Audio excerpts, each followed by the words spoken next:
आपका अपने YouTube channel DS विज्ञान क्लास में। आज का वीडियो सीबीएसई स्टूडेंट के लिए हेल्पफुल होने वाला है, विशेष रूप से क्लास 9th में एटम एंड स्ट्रक्चर मॉलिक्यूल से रिलेटेड टॉपिक से संबंधित क्वेश्चंस होने वाले हैं। चलिए वीडियो को स्टार्ट करते हैं। फर्स्ट क्वेश्चन है, atomicity is a number present in A molecule. Molecule में जो एटोमिसिटी है वो कौन से नंबरों को प्रेजेंट करती है? नंबर ऑफ एटम्स को, नंबर ऑफ कार्बन को, नंबर ऑफ बॉन्ड को या नंबर ऑफ पार्टिकल्स को। तो एटोमिसिटी जो होती है वो नंबर ऑफ एटम्स को शो करती है, यानी ऑप्शन ए जो है वो इसका करेक्ट आंसर हो जाएगा। नेक्स्ट क्वेश्चन है, what is the ratio between mass of hydrogen and oxygen. तो हाइड्रोजन और ऑक्सीजन का जो मास है वो होता है 2:16, क्योंकि H2O में हाइड्रोजन के 2 हैं और ऑक्सीजन का केवल सिंगल ही है। तो यहाँ पे 2 हाइड्रोजन है तो एक एक हाइड्रोजन का मिलकर के यहाँ पे 2 हो गए और एक ऑक्सीजन है तो उसका 16 मास हो गया। तो दोनों हाइड्रोजनों का 2 हो जाएगा और सिंगल जो ऑक्सीजन है H2O में उसका 16 हो जाएगा।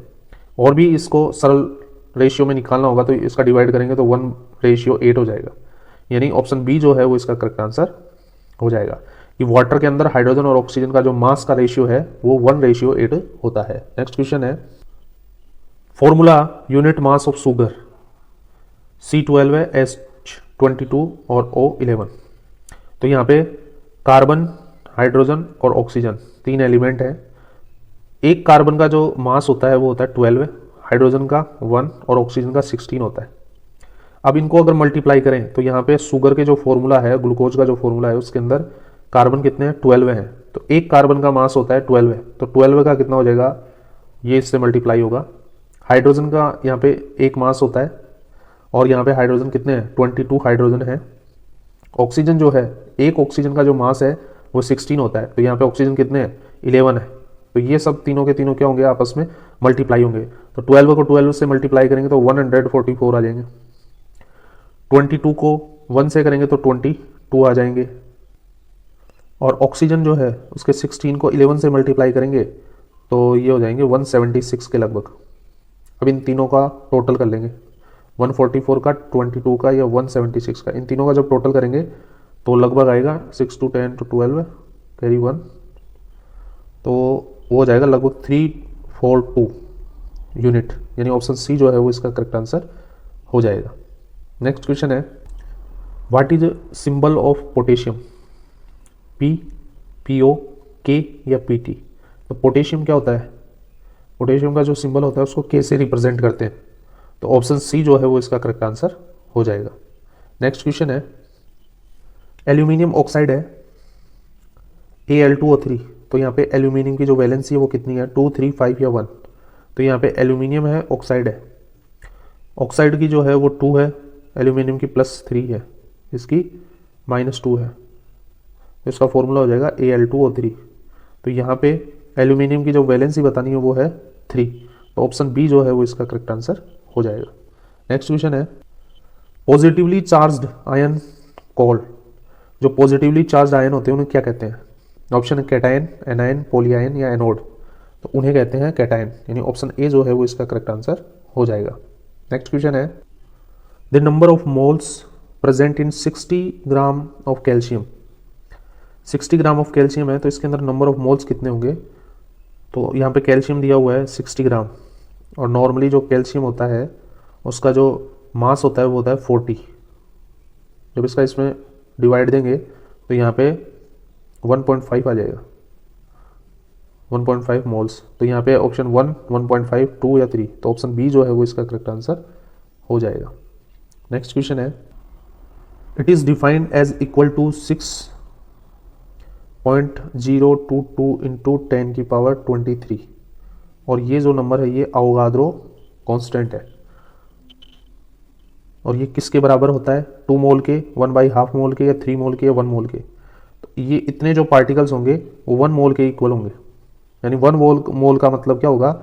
ये 6.022 इंटू 10 की पावर 23 पार्टिकल्स उसके अंदर होंगे। तो ऑप्शन डी जो है वो इसका करेक्ट आंसर हो जाएगा, 1 मोल। नेक्स्ट क्वेश्चन है, ये बहुत बार पढ़ा है 9th-10th के एटम से रिलेटेड चैप्टर्स में। IUPAC का फुल नाम क्या होगा? International union of pure and applied chemistry, inter union of perfect and applied chemistry, international union of pure and applied chemistry, internal union of pure and applied chemistry.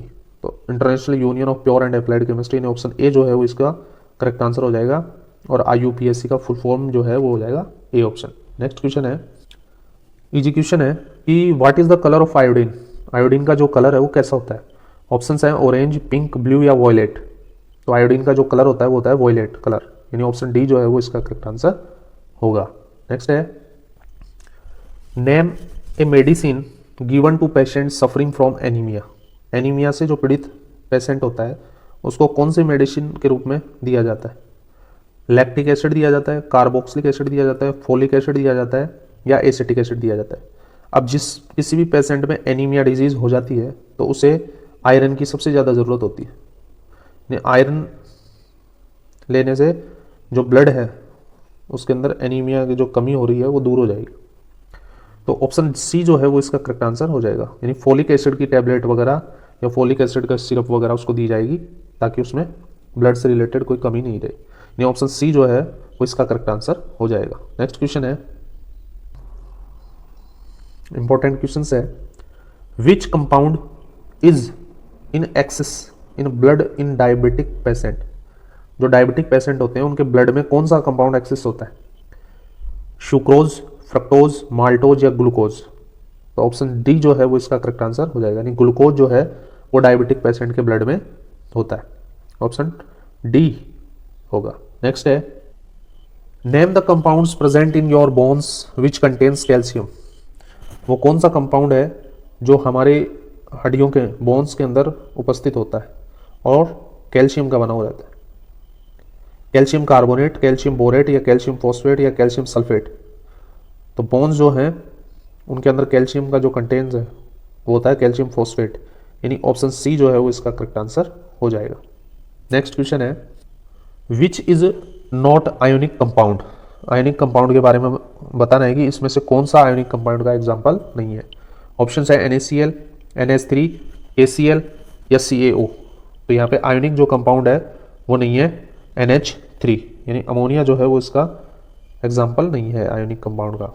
तो इसका answer हो जाएगा option B NH3। Next question है, a group of atoms carrying a fixed charge on them is called. Fixed charge होता है वो क्या होंगे, रेडिकल्स, कंपाउंड, मोल्स या इलेक्ट्रॉन्स। तो उनको कहेंगे रेडिकल्स। पॉजिटिव चार्ज भी हो सकते हैं, नेगेटिव भी हो सकते हैं, लेकिन उनका जो चार्ज होगा वो फिक्स्ड होगा, उसमें किसी भी तरह का बदलाव नहीं हो सकता। वो मोनोवेलेंट, डाइवेलेंट, ट्राइवेलेंट या टेट्रावेलेंट हो सकते हैं, लेकिन उन पे जो होने वाला चार्ज है वो फिक्स्ड होता है।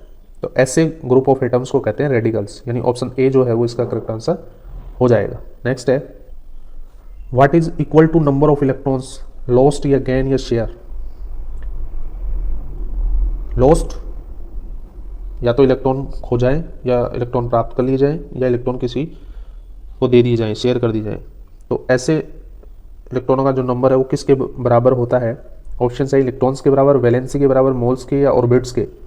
तो एसओ को कहा जाता है जो इलेक्ट्रॉन ले या दे रहे हैं, तो वो होती है उसकी वैलेंसी। तो ऑप्शन बी जो है वो इसका करेक्ट आंसर हो जाएगा। नेक्स्ट है, which is not a part of सब एटॉमिक पार्टिकल्स ऑफ एटम्स। कौन सा पार्ट नहीं है एटॉमिक पार्टिकल्स का। ये न्यूक्लियस जो होती है उसके अंदर कौन सा पार्ट नहीं होता, इलेक्ट्रॉन, प्रोटॉन, न्यूक्लियन या न्यूट्रॉन।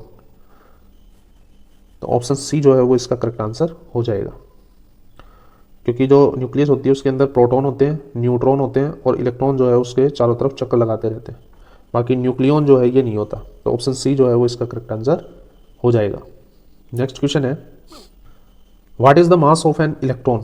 इलेक्ट्रॉन जो होता है उसका मास कितना होता है। 9.1 इंटू 10 की पावर -23 किलोग्राम, 1.602 इंटू 10 की पावर -19 किलोग्राम, 1.66 इंटू 10 की पावर -19 किलोग्राम या 9.1 इंटू 10 की पावर -31 किलोग्राम। तो इलेक्ट्रॉन का जो मास होता है वो होता है 9.1 इंटू 10 की पावर -31 किलोग्राम। तो ऑप्शन डी जो है वो इसका करेक्ट आंसर हो जाएगा। नेक्स्ट क्वेश्चन है, nucleus of an atom was discovered by. जो एटम की न्यूक्लियस है वो किसने डिस्कवर की थी। ऑप्शन है गोल्डस्टीन ने, चैडविक ने, जे थॉमसन ने या रदरफोर्ड ने।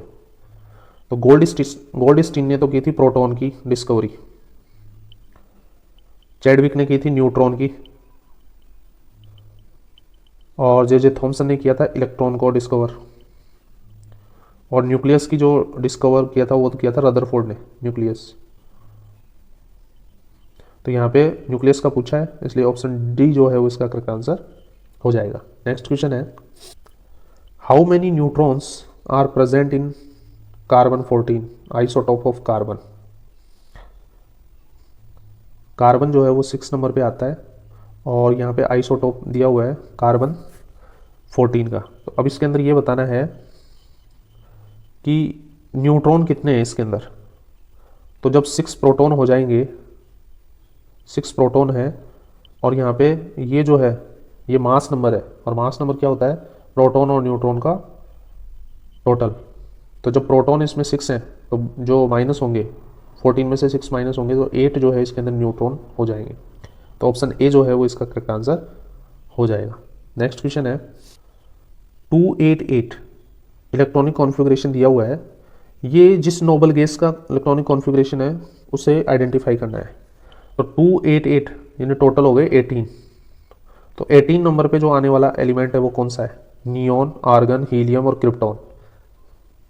यानी यहाँ पे जितने भी ऑप्शन दिए हुए हैं सारे ही नोबल गैस के एग्जाम्पल हैं, लेकिन 18 नंबर पे जो आता है वो आता है आर्गन, यानी ऑप्शन बी जो है वो इसका करेक्ट आंसर हो जाएगा। नेक्स्ट क्वेश्चन है, uranium 238 isotopes used as. Uranium 238 जो आइसोटोप है इसका उपयोग किस में किया जाता है। ऑप्शन है कैंसर ट्रीटमेंट में, age of rocks and earth, चट्टानों के और अर्थ की जो एज है वो बताने के लिए, एग्रीकल्चरल रिसर्च के लिए, या डिटेक्ट ब्लड क्लॉट्स। तो ब्लड क्लॉट्स को डिटेक्ट करने के लिए। इनमें से ऑप्शन जो बी है यानी age of rocks and earth, चट्टानों और अर्थ की जो एज बताने के लिए यूरेनियम 238 उपयोग में लिया जाता है, यानी ऑप्शन बी जो है वो इसका करेक्ट आंसर हो जाएगा। नेक्स्ट क्वेश्चन है, according to Bohr Bury scheme, Bohr Bury जो स्कीम है उसके according what is the maximum number of electron S electrons present in M shell. जो बोरबरी स्कीम है उसके अंतर्गत जो KLMN सेल होती हैं, तो हमें ये बताना है कि जो एम सेल है उसके अंदर मैक्सिमम अधिक से अधिक कितने इलेक्ट्रॉन आ सकते हैं। ऑप्शन है 18, 14, 16 या 32। तो K जो सेल है उसके अंदर मैक्सिमम आ सकते हैं 2, L जो है उसके अंदर आ सकते हैं 8, और M जो है उसके अंदर आ सकते हैं मैक्सिमम 18, और N जो है उसके अंदर आ सकते हैं